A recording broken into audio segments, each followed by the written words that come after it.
Salut à tous les internautes, bienvenue dans cette nouvelle vidéo de la rustine, la bière de Chalon-sur-Saône, la bière de quand t'es crevé. Alors oui, derrière moi c'est plus pareil parce que j'ai déménagé au 1er décembre et promis, si t'es sage, internaute tateur et internaute tatrice, je te ferai faire une visite de la brasserie quand tout sera terminé. Parce que bordel partout, pas bien rangé.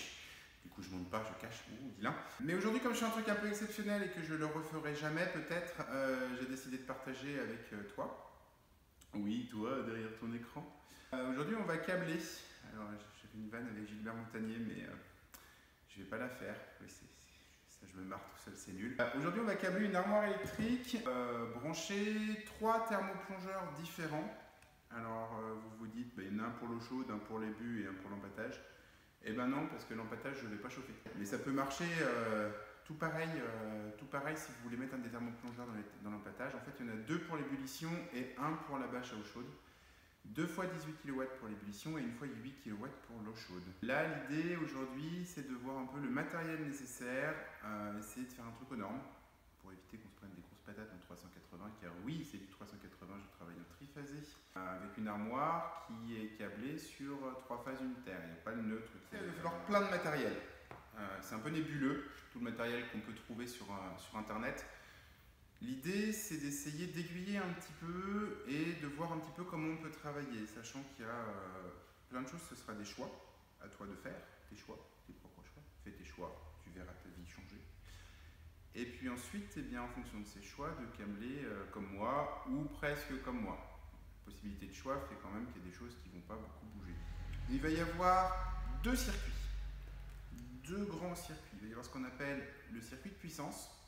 C'est l'électricité qui vient de ton fil électrique d'EDF et qui va dans ta résistance pour chauffer. Et le circuit de commande, qui lui va partir du fil qui arrive d'EDF, mais passer par un transformateur et passer en 48 volts. Ça peut aussi marcher en 24 volts, continu, alternatif, en fonction du circuit de commande que tu veux câbler. Tu fais le bon choix de transformateur, sinon ça ne marchera pas. Mais si on est sur du 48 volts alternatif, l'objectif c'est d'avoir 48 volts dans les boutons sur lesquels tu appuies, car si tes petits doigts sont mouillés, que tes petits pieds sont mouillés, parce qu'apparemment on travaille dans des endroits un peu humides, que si tu te prends une châtaigne, il vaut mieux prendre du 48 volts sans ampérage que du 480 à 60 ampères.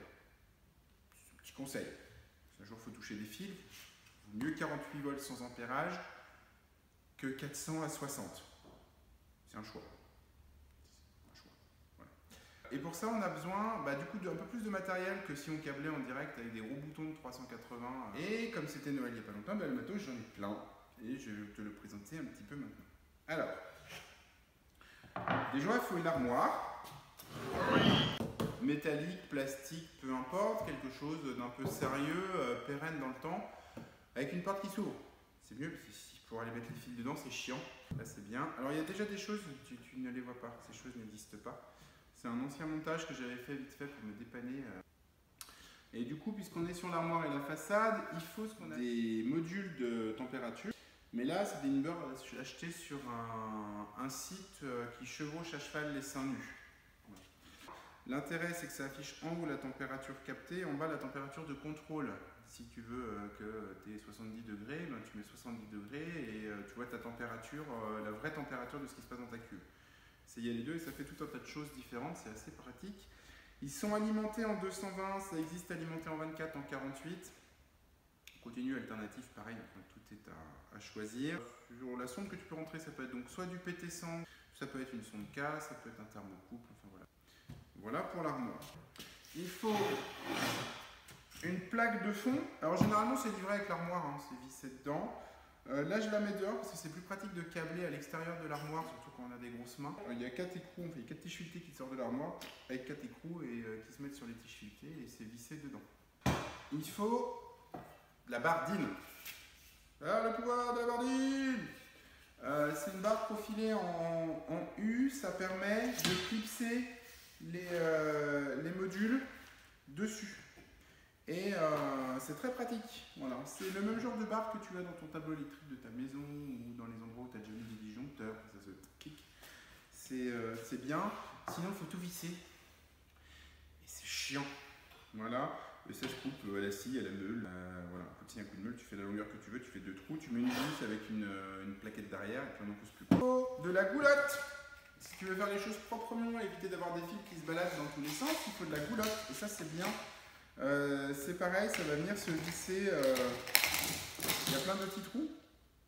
Et ça va venir se visser sur le côté, en dessous, en fonction de ce que tu as besoin pour acheminer tes câbles. Là-dessus, vient se mettre un couvercle qui se clipse, clique. Et dans les formes qui sont là, les fils peuvent sortir. C'est super pratique, ça permet de faire du boulot vraiment propre et d'éviter d'avoir une armoire où tu as plein de câbles qui se baladent dans tous les sens. Donc voilà pour le côté un peu support. Il faut du câble. Il faut du câble de différentes sections. Ça, c'est du petit câble qui va me servir pour le contrôle. C'est du 1 mm². Donc pour le circuit de contrôle, comme c'est du 48 volts sans ampérage, j'ai pas besoin de plus. Par contre, pour le circuit de puissance, il faut du gros fil. Dans l'armoire, le circuit de puissance va être câblé en 10 carrés. Pourquoi? Parce qu'en industriel, tu comptes 5 ampères par millimètre carré. Si tu prends du 6 mm², 6 x 5, 30, tu peux passer 30 ampères. C'est pas assez. D'accord? Moi, j'ai besoin de passer plus. S'il faut investir, autant investir directement dans un câble qui correspond à la section nécessaire aux besoins. 6 carrés, 10 carrés, 16 carrés, 20 carrés. Voilà. Ça, c'est pour le câble électrique. Ensuite, il faut pas mal d'objets. Alors, c'est tout en vrac, je vais tout sortir au fur et à mesure. Ça, c'est quand ça va vraiment pas. Ah, c'est une blague. Il est juste pas rangé à sa place. Une pince coupante, c'est bien. Quasiment indispensable. C'est multifonction. Quand on a un peu de doigté, on peut dénuder avec. Une pince à embout de câble. Alors, c'est pas une pince à cosse. C'est pas pareil. Ça, c'est une pince qui va venir sertir des embouts de câble. Je vous montrerai dans la vidéo comment on fait. Ça permet de bosser proprement et de sécuriser les bouts de câble. Ça évite, quand vous mettez votre câble dans le bornier, d'avoir un millimètre de fil dénudé qui sort. Là, ça permet vraiment, l'embout de câble, en fait, ça fait un entonnoir en plastique avec une partie métallique à sertir qui fait vraiment la longueur nécessaire pour rentrer dans un disjoncteur, un bornier, un machin, un truc. Ça permet de bosser proprement. Des embouts de câble, justement.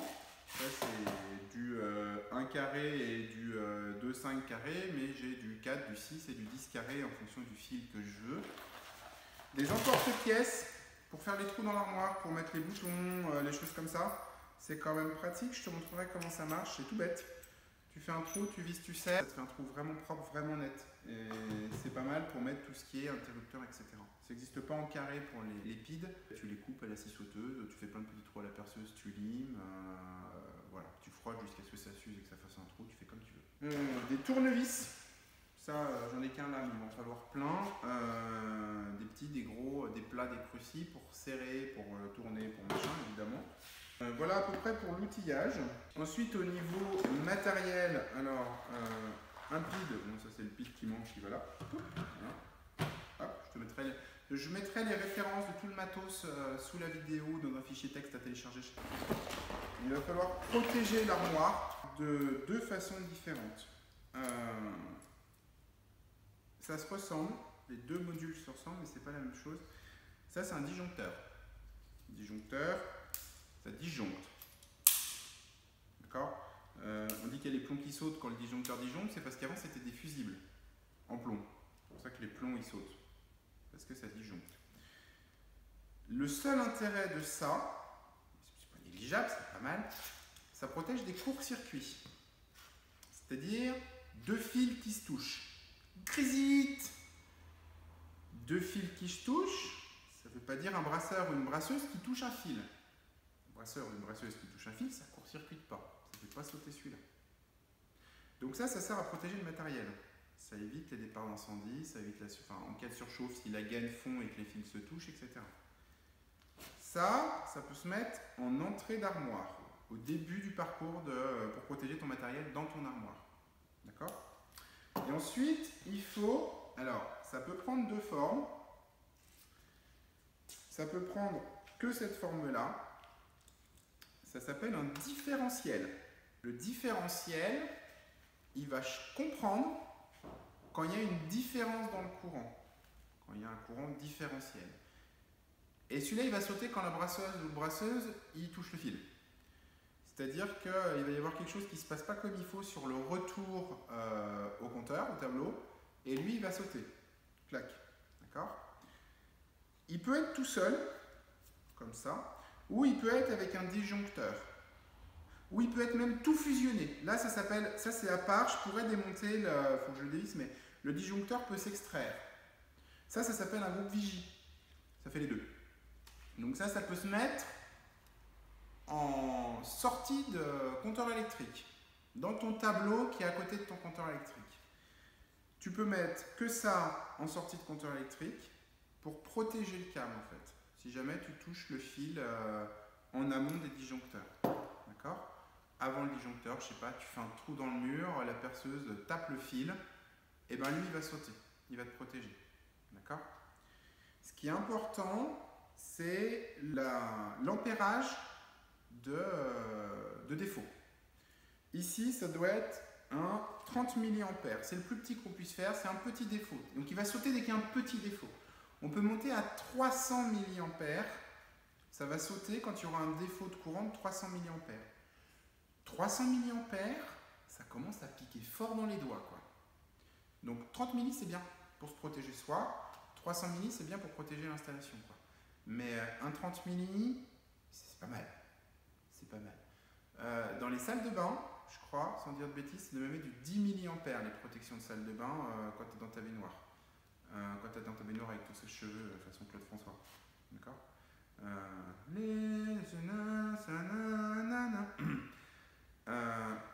Si on protège autant dans la salle de bain, dans une brasserie où on a tout le temps les pieds dans la flotte, les mains dans la flotte, on va mettre les mains dans l'eau où il y a des résistances, on va toucher des cuves en inox où il y a de l'eau dans lesquelles baignent des résistances, tu me suis? C'est bien de se protéger comme il faut. Donc soit on met un groupe Vigie, c'est-à-dire différentiel, disjoncteur, en tout début de ligne pour protéger le tableau. Soit on met un différentiel 30 milli en début de ligne et on met les disjoncteurs dans l'armoire, ça marche. Je ne dis pas qu'il n'y a pas de risque de court-circuit entre l'armoire et le tableau électrique. Mais s'il y a un court-circuit entre l'armoire et le tableau électrique, c'est pas très grave parce que vous avez le disjoncteur EDF qui va disjoncter et qui va sauter. C'est lui qui va vous protéger. S'il y a un défaut, c'est d'ailleurs pas sûr que ce soit le plus pertinent ou le plus proche du défaut qui saute. C'est le plus rapide, celui qui va détecter le défaut en premier qui va sauter. Donc ça peut être le disjoncteur EDF qui saute en premier. Ils ne sont pas spécialement réputés pour être très rapides, les disjoncteurs EDF. Si je fais ça et que je mets ça en entrée d'armoire, c'est sympa, je protège toute mon armoire, mais si j'ai un défaut et que j'ai un disjoncteur qui doit sauter, je ne sais pas sur quel circuit ça me fait sauter le disjoncteur. C'est pour ça que j'ai plusieurs disjoncteurs. J'en ai 3 en fait. Hop, qui vont venir un par circuit thermoplongeur. Un disjoncteur par thermoplongeur. Voilà, prenez là. J'ai 2 fois 32 ampères pour protéger les deux thermoplongeurs de 18 kW. Et j'ai 1 fois 16 ampères pour protéger celui de 8 kW. Parce que quand on fait le calcul de P égale UI, puissance est égale au produit de la tension par l'intensité, puissance en watts, tension en volts, intensité en ampères. P égale UI. On se rend compte que c'est pas la peine d'aller plus haut. Voilà. Faut savoir que sous-dimensionner un disjoncteur, c'est con parce qu'il va sauter à tout bout de champ. Lui, il fait 16 ampères. Si je mets 17 ampères dedans, il disjoncte. Clic. D'accord? Donc si vous sous-dimensionnez le disjoncteur, ça va sauter tout le temps. Si vous le surdimensionnez, vous perdez de l'argent, ça sert à rien.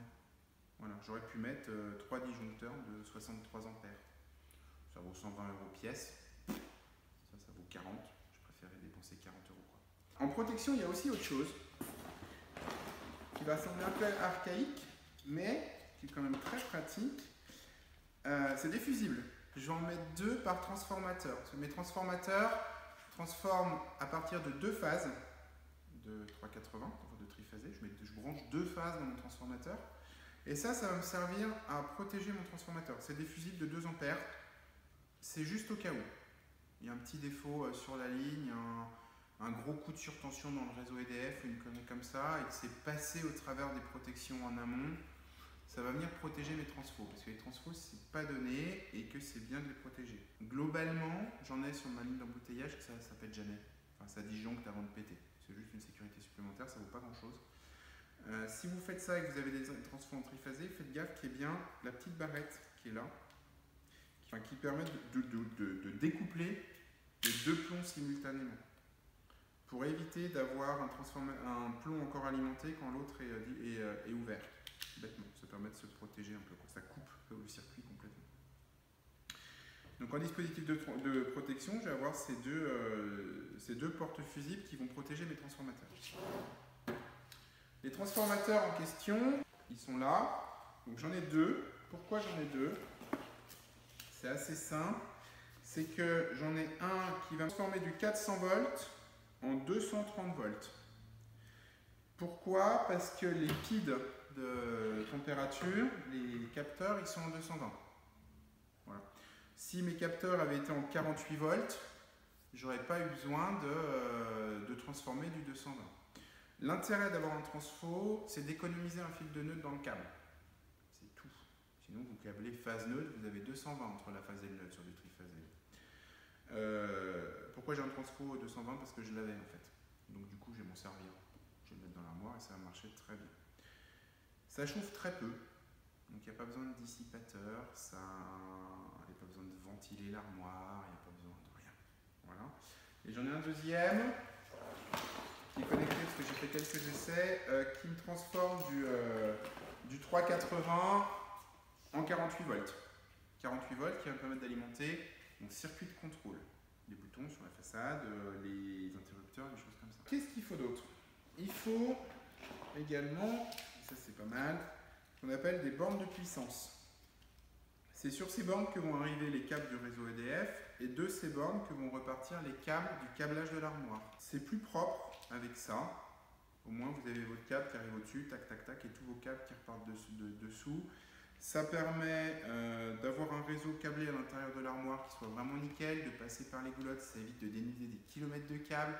Enfin voilà, ça vaut 4,50 €. Et mais alors, comment ça fait, comment on sait comment ça chauffe et comment ça chauffe pas? Ben alors, et ben on va utiliser des relais. Et c'est là qu'il va devoir faire un choix, petit internaute. Ici, j'ai des relais télémécaniques. Donc, comme leur nom l'indique, télémécanique, c'est des relais mécaniques. Donc, il y a une pièce qui bouge dedans. En fait, la pièce qui bouge, c'est des lamelles qui sont montées sur une bobine électrique. Quand la bobine est alimentée, elle monte le long d'un aimant, ça fait bouger les lamelles, ça met le contact. Voilà. Tac. Quand la bobine n'est plus alimentée, elle redescend. Tac. Voilà. Un circuit qui s'ouvre et qui se ferme. À ce propos, il y a une norme, la norme des NONC. Normally open, normally closed. Normalement ouvert, normalement fermé. D'accord? Ça vous indique l'état du matériel au repos. Un interrupteur NC, normalement closed, sera fermé au repos. C'est-à-dire que le courant il passe. Un interrupteur NO sera ouvert au repos. Ça veut dire que le courant il passe pas. Sur les bobines, parfois, pas tout le temps, mais vous avez les deux. C'est-à-dire que vous avez des choses qui sont ouvertes et des choses qui sont fermées au repos. Ça dépend du câblage que vous avez besoin. Si vous avez envie d'alimenter un voyant qui éclaire vert quand ça ne chauffe pas, donc quand la bobine est en position repos, d'accord, vous passez par un NC. Vous alimentez votre voyant par le circuit NC de la bobine, comme ça vous savez qu'il ne chauffe pas. Si vous avez besoin d'alimenter un thermoplongeur quand la bobine s'enclenche, vous passez par un NO, c'est-à-dire qu'au repos, le courant ne passe pas. Voilà, bêtement. NO, NC, c'est à ça que ça sert. Donc là, c'est des bobines qui ont un circuit triphasé NO. Vous avez ici les bornes du circuit de puissance et vous avez en haut là, A1, A2, les bornes du circuit de contrôle. En fonction de votre bobine, généralement c'est marqué sur le côté. Ici c'est marqué 48 volts, 50 ou 60 Hz. Ça veut dire que c'est du 48 volts alternatif. Ça tombe bien, le transfo il balance du 48 volts alternatif. Il l'a fait exprès? Bah oui. En fonction de votre bobine, le circuit de contrôle, vous ajustez pour que la bobine fonctionne. C'est-à-dire que si vous avez du 12 volts continu et que vous balancez du 48 volts alternatif, la bobine elle ne va pas aimer. Donc il faut vraiment balancer la tension du circuit de contrôle. Vous me suivez un peu dans la démarche de savoir quel matériel j'achète, que ce soit cohérent. Que si j'ai une bobine 48 volts, il me faut un transfo 48 volts. Ou l'inverse, si vous achetez du matériel neuf et que vous avez trouvé un transfo d'occasion pas cher, bah vous achetez la bobine qui correspond.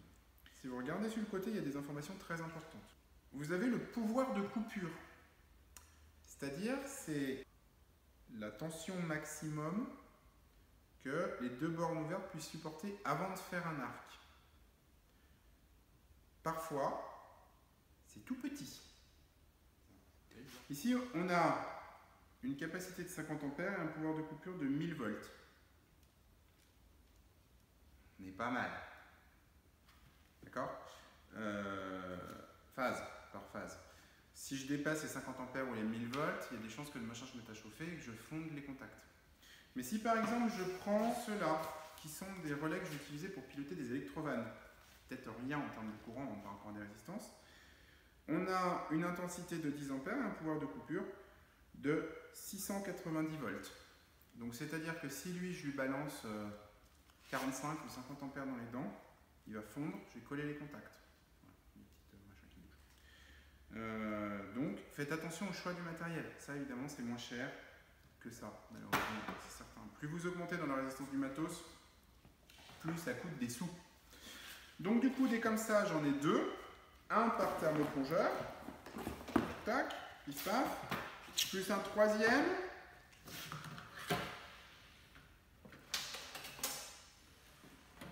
Qui est un petit peu plus petit. Parce que le 8 kW, bah, j'ai pas besoin d'avoir autant dimensionné pour que ça colle, quoi, que ce soit fonctionnel. Donc ça, c'est pour les relais. D'accord? Les transfos, ça prend vite beaucoup de place dans l'armoire. Les transformateurs, les relais, les protections, les borniers de puissance. D'accord? Et il manque les borniers de contrôle, qui eux sont des... C'est comme des dominos, les sucres qu'on met dans les boîtes de dérivation. Hein. Ça permet juste de raccorder les fils d'arrivée-départ pour avoir un réseau propre, câblé, qu'on ait un réseau câblé propre. Ou ça va me permettre de faire partir mon 48 volts. On peut faire des ponts, on peut s'amuser comme on veut. Et puis, il me manque des boutons et voyants à module. Enfin, des boutons et voyants à module et des capteurs. Sur mon circuit de contrôle, pour protéger les thermoplongeurs, j'installe des capteurs de niveau. Je vais le mettre au-dessus de ma résistance pour qu'il protège ma résistance. C'est-à-dire que quand j'ai pas assez d'eau ou assez de bière ou assez de liquide, la résistance s'arrête. Ok? Sur les montages thermoplongeurs, sauf à être très vigilant, très soigneux, très méticuleux, ce qui n'est pas mon cas du tout, c'est important d'avoir une sécurité. Les thermoplongeurs ne supportent pas la chauffe à vide. Vous mettez votre résistance en route sans liquide, 45 secondes, c'est pété, c'est plié, c'est terminé, on ne cause plus 1500 balles qui partent à la poubelle, quoi.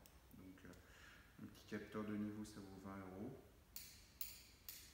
Voilà, c'est pas mal. Donc ça va venir sur mon circuit de contrôle et ça va me permettre en fait bêtement de servir d'interrupteur à l'alimentation de la bobine. C'est-à-dire qu'il faudra qu'il soit fermé, que le contact soit fermé, donc qu'il y ait assez de flotte pour que la bobine soit alimentée sur le circuit de contrôle en 48 volts. Faites pas penser du triphasé, hein. Pas de triphasé là-dedans, on est d'accord. Pour que du coup ça coupe l'alimentation de la bobine, que la bobine se remette au repos et que la résistance ne chauffe pas, tout bêtement.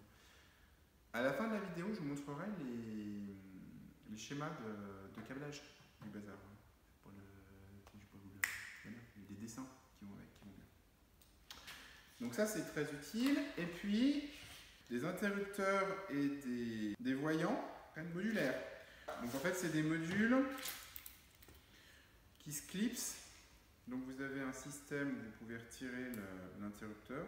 Ça peut être un interrupteur, ça peut être un voyant, ça peut être un bouton poussoir, on s'en fout. Et en fait en dessous vous avez des blocs qui viennent se placer sur les boutons, d'accord? Et vous faites ce que vous voulez avec. C'est ça qui est bien. C'est que là, par exemple, j'ai mis un normalement fermé et un normalement ouvert, plus un interrupteur à 3 positions. Et ce montage-là, tout simplement, voilà, Ça me permet d'avoir 3 positions de contact. Tout est... rien ne fonctionne. Une résistance fonctionne. Les 2 résistances fonctionnent.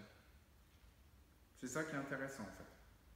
Donc ça permet de faire du 0, 1, 2, 3.